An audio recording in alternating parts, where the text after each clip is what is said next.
오늘 하나님께서 우리에게 주시는 말씀은 구약성경 창세기 37장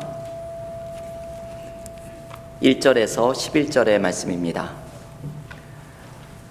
구약성경 창세기 37장 1절에서 11절의 말씀, 구약성경 56쪽에 있습니다. 창세기 37장 1절에서 11절의 말씀을 봉독하겠습니다. 야곱이 가나안 땅 곧 그의 아버지가 거류하던 땅에 거주하였더니 야곱의 족보는 이러하니라. 요셉이 17세의 소년으로서 그의 형들과 함께 양을 칠 때에 그의 아버지의 아내들 비라와 실바의 아들들과 더불어 함께 있었더니 그가 그들의 잘못을 아버지에게 말하더라. 요셉은 노년에 얻은 아들이므로 이스라엘이 여러 아들들보다 그를 더 사랑하므로 그를 위하여 채색 옷을 지었더니 그의 형들이 아버지가 형들보다 그를 더 사랑함을 보고 그를 미워하여 그에게 편안하게 말할 수 없었더라. 요셉이 꿈을 꾸고 자기 형들에게 말하매 그들이 그를 더욱 미워하였더라. 요셉이 그들에게 이르되 청하건대 내가 꾼 꿈을 들으시오. 우리가 밭에서 곡식단을 묶더니 내 단은 일어서고 당신들의 단은 내 단을 둘러서서 절하더이다. 그의 형들이 그에게 이르되 내가 참으로 우리의 왕이 되겠느냐, 참으로 우리를 다스리게 되겠느냐 하고 그의 꿈과 그의 말로 말미암아 그를 더욱 미워하더니 요셉이 다시 꿈을 꾸고 그의 형들에게 말하여 이르되 내가 또 꿈을 꾼즉 해와 달과 11별이 내게 절하더이다 하니라. 그가 그의 꿈을 아버지와 형들에게 말하매 아버지가 그를 꾸짖고 그에게 이르되 내가 꾼 꿈이 무엇이냐? 나와 내 어머니와 내 형들이 참으로 가서 땅에 엎드려 내게 절하겠느냐? 그의 형들은 시기하되 그의 아버지는 그 말을 간직해 두었더라. 아멘. 하나님의 말씀입니다. 지난 주일까지 우리는 18번에 걸쳐서 마태복음 5장, 6장, 7장에 나오는 예수님의 산상수훈의 말씀을 깊이 묵상하였습니다. 오늘부터 꿈꾸는 자라는 제목으로 하반기 연속 설교를 시작을 합니다. 구약 창세기에 등장하는 요셉의 이야기를 묵상하는 시간입니다. 올해 제가 1월에 스터디 리브를 가지면서 올해의 목회 계획을 세울 때 하반기의 연속 설교로 꿈꾸는 자 요셉에 대해서 이야기를 나누고 묵상해야겠다고 기도 가운데 생각하게 되었습니다. 이러한 생각을 하게 된 것은 우리 교회를 위해서 기도를 드리면서 무언가 하나님께서 원하시는 꿈을 꾸어야겠다는 생각이 들었기 때문입니다. 이제 다음 달이면 우리 교회가 창립 12주년을 맞이합니다.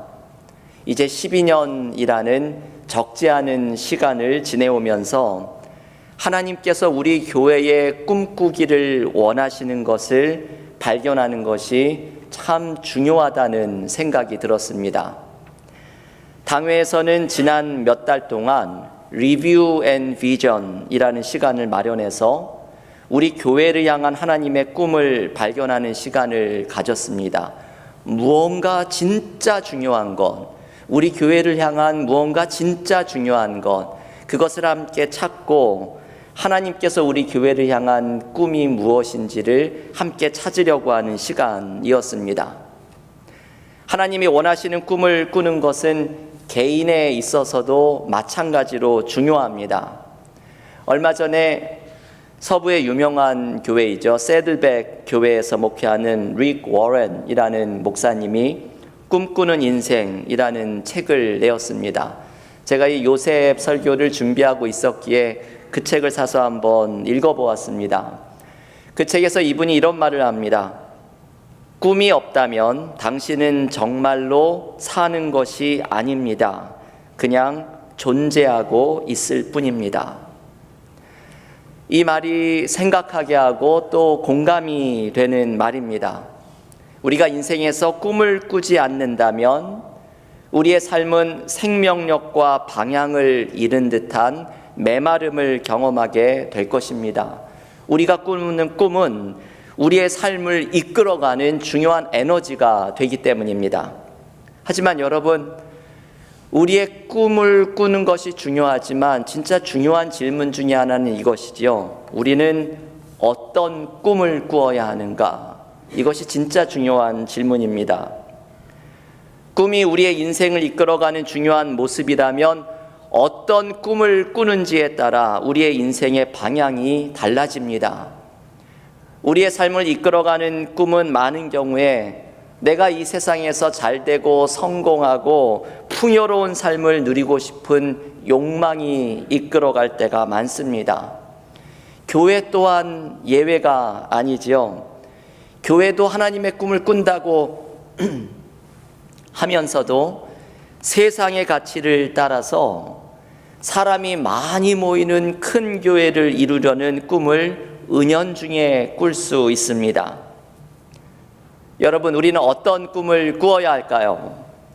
우리 가정을 위해서, 일터를 위해서, 우리 교회를 위해서 하나님께서 우리에게 꿈꾸기를 원하시는 것은 어떤 것일까요?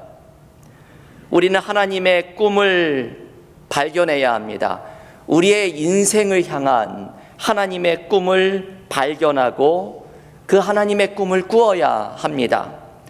오늘부터 시작되는 요셉 묵상을 통해서 우리의 가정과 교회와 우리의 일터에 하나님께서 주시는 꿈이 무엇인지 발견하고 이 꿈에 응답하는 은혜가 넘치기를 기원합니다.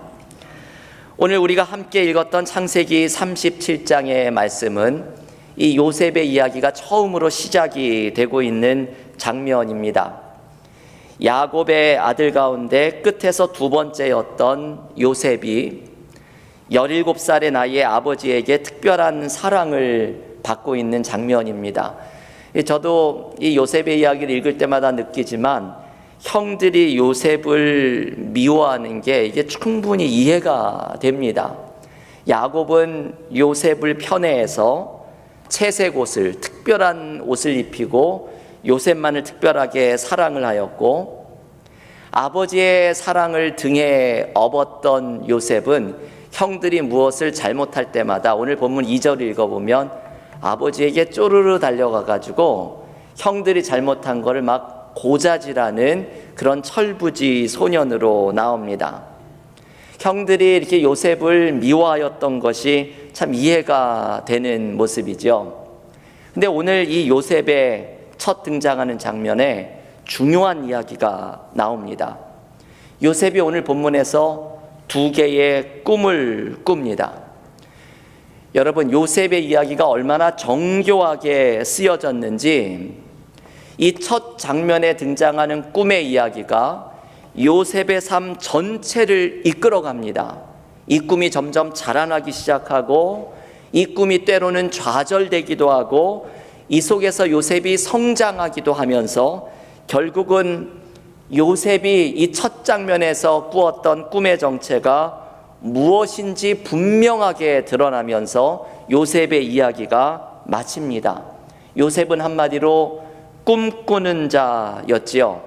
오늘 창세기 37장 19절에 보면 요셉의 형들이 요셉을 이렇게 부릅니다. 서로 이르되 꿈꾸는 자가 오는도다. 요셉을 꿈꾸는 자라고 부르는데 이것은 조롱하는 말이죠. 그런데 아이러니하게도 형들의 이 조롱의 말은 요셉의 인생을 한마디로 요약할 수 있는 아주 의미 있는 말입니다. 요셉은 꿈꾸는 자였습니다. 요셉이 꾸었던 이 꿈의 시작, 오늘 그 의미가 드러나지는 않지만 요셉이 두 개의 꿈을 꾼 것을 소개합니다. 여러분, 오늘 본문에 읽어보면 요셉이 꾸었던 꿈은 하나는 곡식의 단이, 형들의 곡식단이 요셉의 곡식단에게 절을 하는 꿈이고, 다른 하나는 해와 달과 별들이 요셉에게 절을 하는 꿈입니다. 이 두 개의 꿈은 같은 내용의 꿈이지요. 요셉의 모든 식구들이 요셉을 높이게 될 것이라는 꿈입니다. 이 꿈을 자랑하듯이 이 철없는 요셉이 그 심오한 하나님의 의미는 알지 못한 채 자랑을 하였으니 형들이 요셉을 좋게 볼 리가 없습니다. 여러분, 우리는 이 꿈이 장차 이루어지게 될 것을 알고 있습니다. 요셉의 이야기가 마치는 부분에서 요셉의 형들은 눈앞에 있는 사람이 자기의 동생인 줄도 모르고 요셉에게 절을 합니다. 그렇게 요셉이 꾸었던 꿈은 마침내 성취가 됩니다. 하지만 이 꿈은 요셉이 단순히 높여지고 성공하게 되는 꿈이 아닙니다. 이 꿈에는 하나님께서 계획하신 더 놀라운 계획들이 담겨 있습니다. 요셉의 가족에게, 더 나아가서 이스라엘 민족 전체에게 어떤 일이 이루어질 것인가를 알려주는 하나님이 주신 꿈입니다.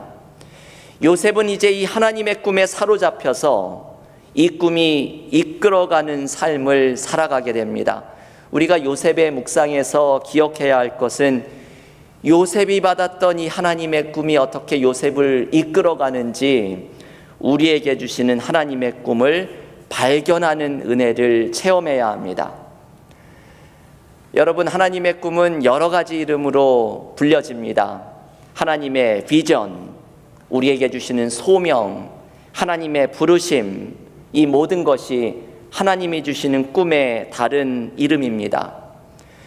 오늘 요셉 이야기의 첫 번째 시간을 묵상하면서 요셉의 삶 전체를 이끌어갔던 하나님의 꿈의 두 가지의 특징을 묵상하려고 합니다. 우리가 이 서론의 말씀을 묵상하면서 앞으로 하나님의 꿈이 요셉에게 어떻게 펼쳐져 가는지를 함께 따라가려고 합니다. 하나님의 꿈의 첫 번째 특징은 위험하다는 것이죠. 하나님의 꿈은 위험합니다. 하나님의 꿈이 위험한 이유는 이 꿈이 우리의 삶을 온통 뒤흔들 때가 많기 때문입니다. 오늘 본문에서도 요셉의 꿈이 발표되면서 나타나는 것이 형제들의 미움입니다. 그렇지 않아도 요셉을 미워하고 시기하고 있던 형들이 이 꿈을 자랑하는 요셉에게 8절에서 내가 설마 우리의 왕이 되겠느냐 조롱하면서 더욱 요셉을 미워하게 됩니다. 그리고 마침내 요셉을 애굽의 노예로 팔아버리는 악을 자행하게 되지요. 여러분, 요셉의 꿈이 형제들의 미움을 불러일으킨 것에는 상징적인 의미가 있습니다. 언제나 하나님이 주신 꿈이 드러날 때에는 그것에 저항하는 모습이 나타날 수 있습니다.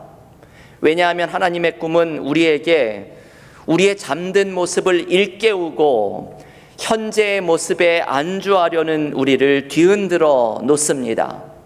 하나님의 꿈이 우리에게 찾아오면 나의 생각과 고집에 갇혀 있는 우리들이 하나님의 비전으로 흔들어 일어나기를 깨우십니다. 그래서 하나님의 꿈은 우리의 저항을 불러일으키는 위험한 것이 될 때가 많이 있습니다. 요셉이 꾼 하나님의 꿈을 형들이 저항하게 된 것도 한편으로는 이해가 됩니다. 여러분, 요셉이라는 이름의 뜻은 더함이라는 뜻입니다.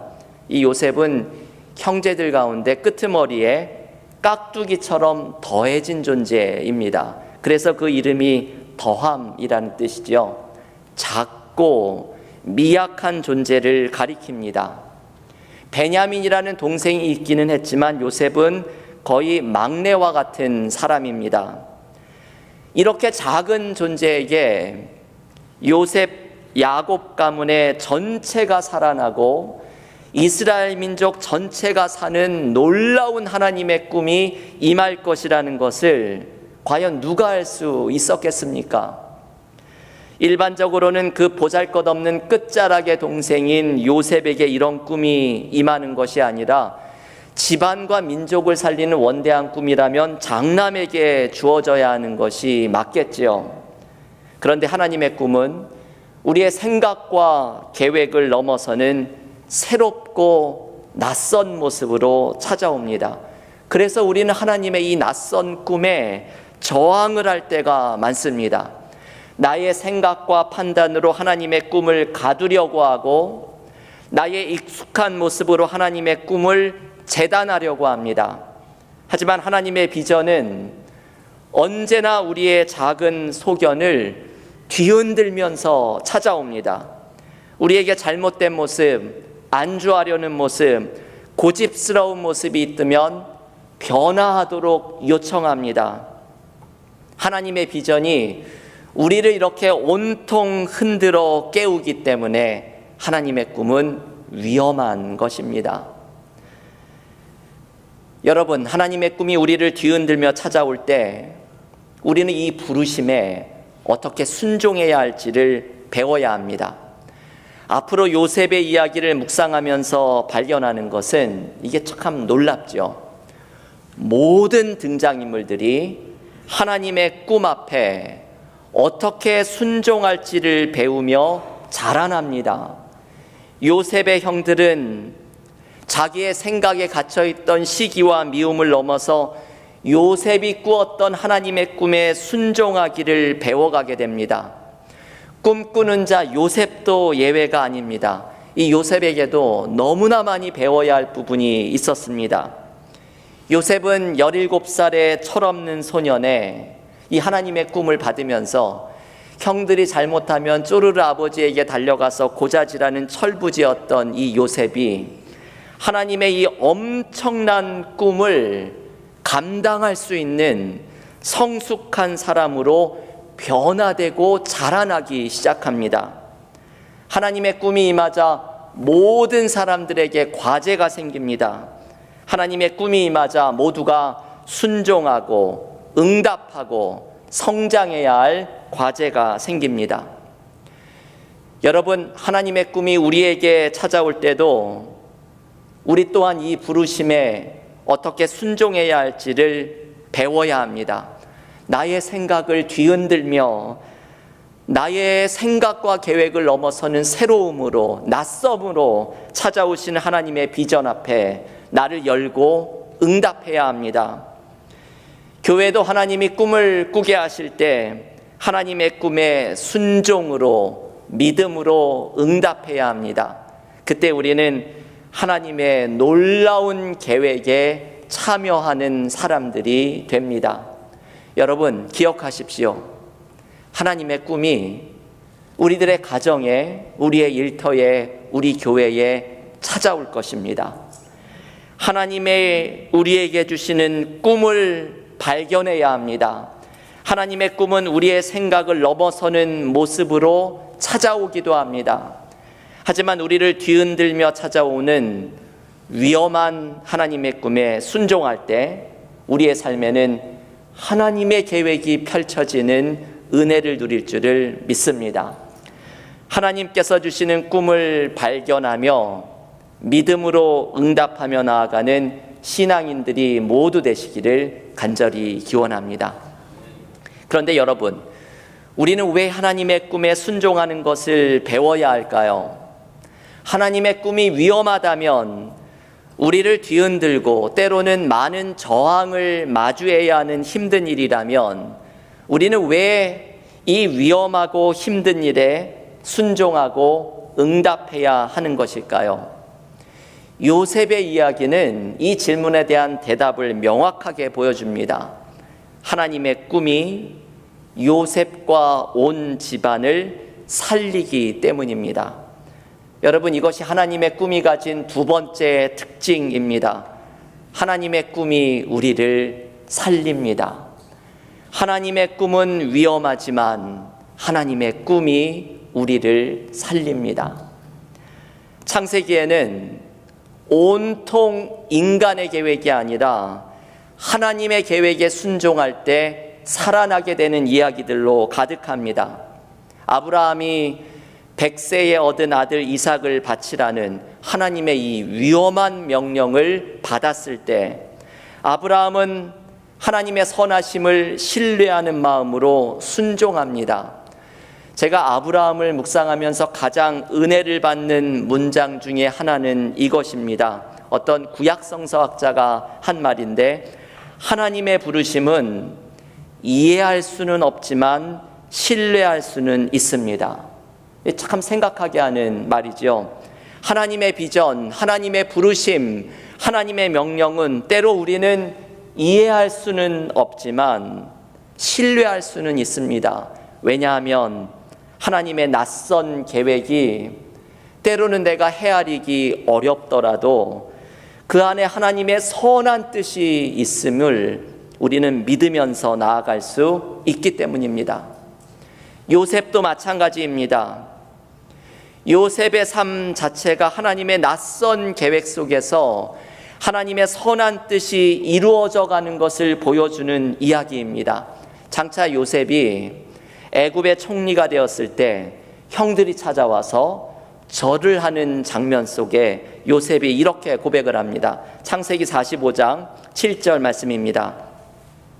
하나님이 큰 구원으로 당신들의 생명을 보존하고 당신들의 후손을 세상에 두시려고 나를 당신들보다 먼저 보내셨나니.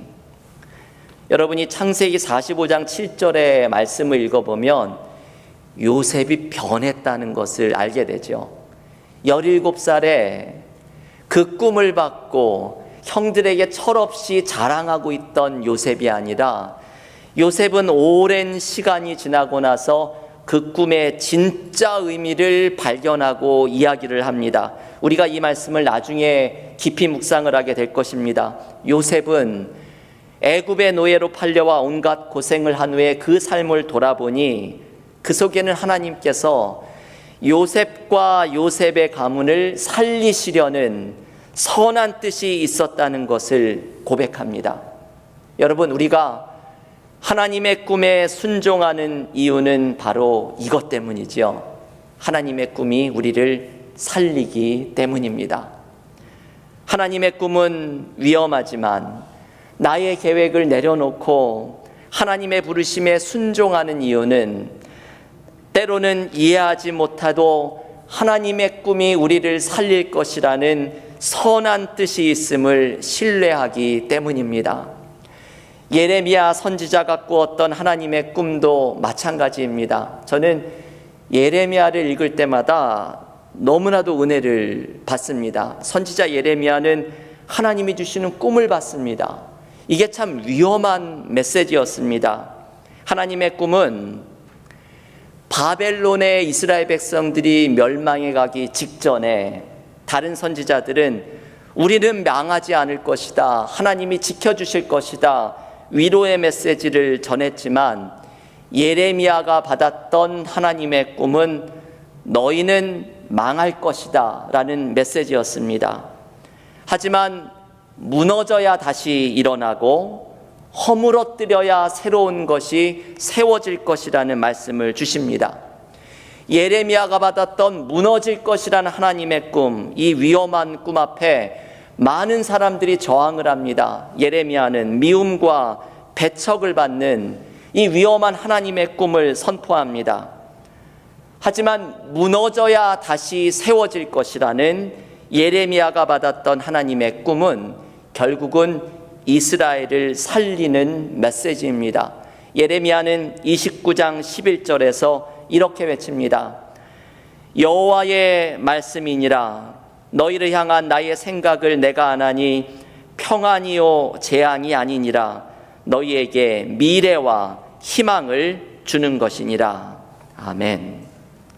여러분이 예레미야 29장 11절의 말씀이 너무나 은혜롭죠. 근데 이 말씀 자체가 은혜로운 것이 아니라 여기에 담겨 있는 숨은 메시지가 은혜롭습니다.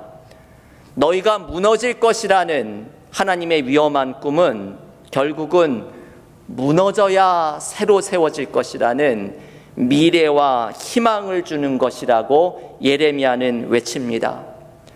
여러분, 하나님의 꿈은 우리가 비록 이해하지 못할지라도 우리에게 미래와 희망을 주는 것입니다. 우리는 이것을 신뢰하면서 나아가야 합니다. 교우 여러분, 이제 요셉의 이야기를 묵상하면서 우리를 향한 하나님의 꿈을 각자 발견하는 은혜가 넘치기를 기원합니다.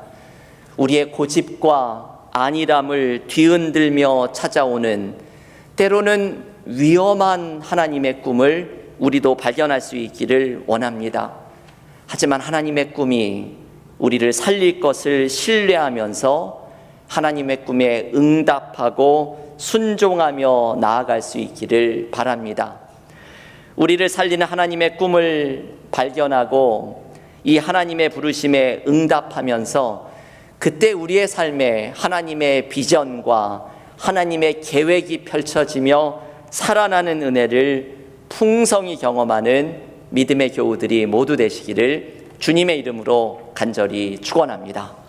기도하겠습니다.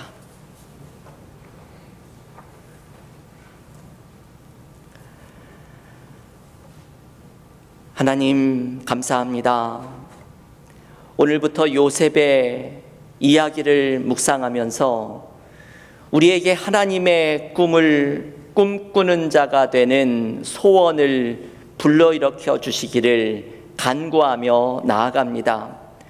우리의 삶이 때로는 정체되어 있는 것 같고 삶의 기쁨과 의미를 찾기가 어렵고 나의 삶이 이렇게 끝나는 것인지 하나님의 인도하심을 간구하며 나아갈 때 요셉의 이야기를 묵상하면서 우리의 삶을 향해 찾아오시는 하나님의 꿈을 발견할 수 있기를 원합니다.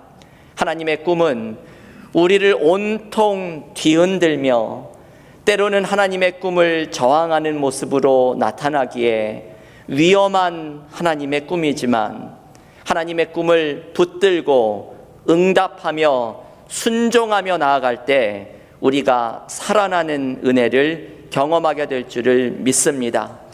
우리의 가정을 향한 하나님의 꿈을 발견하게 하여 주시고 우리의 교회를 향한 하나님의 꿈을 꿈꾸게 하여 주시며 이 하나님의 꿈에 응답하며 나아갈 때 하나님의 선하신 뜻과 하나님의 계획이 우리의 삶 속에 이루어지는 기쁨과 은혜를 경험하게 하여 주시옵소서. 예수님의 이름으로 기도하옵나이다. 아멘.